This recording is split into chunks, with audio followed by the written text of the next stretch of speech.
سب سے پہلی بات، شیب ابی طالب کا شیب ابی طالب میں جو اہل اسلام کو بائیکاٹ کیا گیا، اس کی وجہ کیا ہے؟ سبب اس کا، اس سلسلے میں محمد ابن اسحاق ابن الیسار المطلبی رحمہ اللہ 151 ہجری سن وفات ہے، صاحب المغازی معروف، امام فی المغازی، یہ اپنی المغازی میں، اسی طرح سے موسیٰ ابن عقبہ، یہ بھی امام فی المغازی، کتب ستہ کے رجال میں سے ہے، ان کی المغازی ہمارے پاس موجود ہے، بعد میں دیکھ سکتے ہیں آپ لوگ، اس میں انہوں نے اس واقعے سے متعلق جو لکھا وہ بتاؤں گا میں آپ کو۔ اسی طرح سے بعد میں محمد ابن سعد الطبقات الکبریٰ میں 230 ہجری سن وفات ہے ان کا۔ پھر ان کے بعد کے علماء میں امام ابو بکر البیہقی رحمہ اللہ دلائل النبوہ میں، اور ابو نعیم الاصبہانی 430 ہجری سن وفات ہے ان کا، وہ بھی اپنی کتاب دلائل النبوہ میں ان واقعات کو درج کیا ہے۔ جہاں تک ان کو روایت مل سکی ہیں 3 سالہ دور سے متعلق، انہوں نے جو سبب بتایا ہے وہ سبب یہ ہے کہ اللہ کے رسول صلی اللہ علیہ وسلم جب نبوت کا اعلان فرمایا، پھر اس کے بعد تقریباً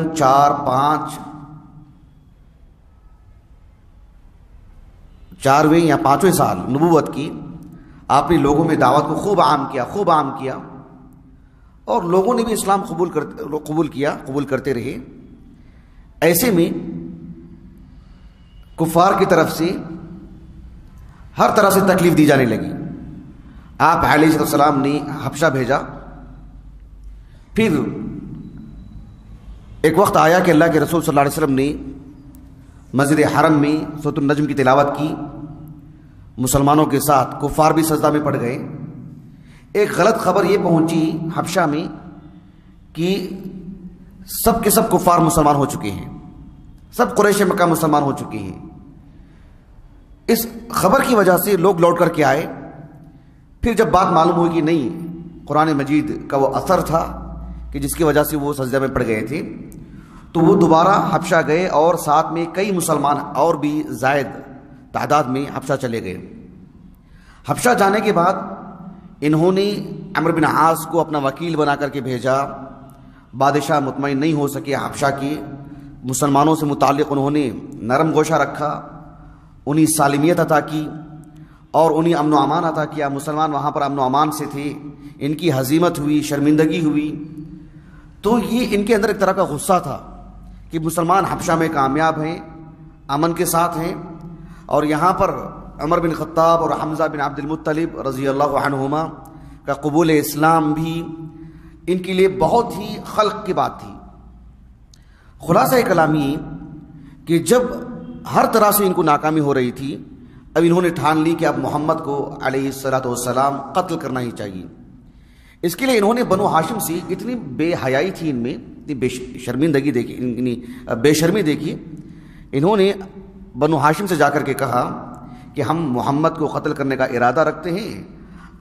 ایک انسان کے قتل پر جو دیت دی جاتی ہے، آپ دگنی دیت لے لیں ہم سے،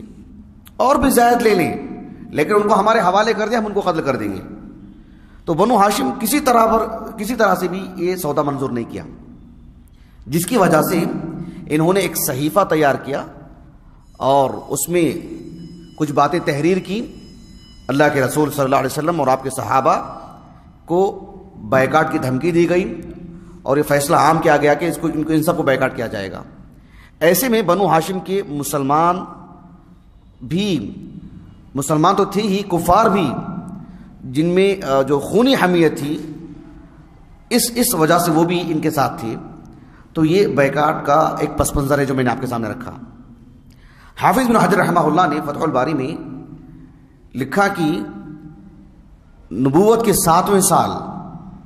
محرم کے مہینے میں یہ بائیکاٹ کیا گیا۔ حافظ بن القیم رحمہ اللہ نے زاد المعاد میں ایک زائد بات یہ لکھی ہے انہوں نے کہ لیلۃ ہلال المحرم، بالکل محرم کی پہلی تاریخ سے یہ بائیکاٹ کیا گیا۔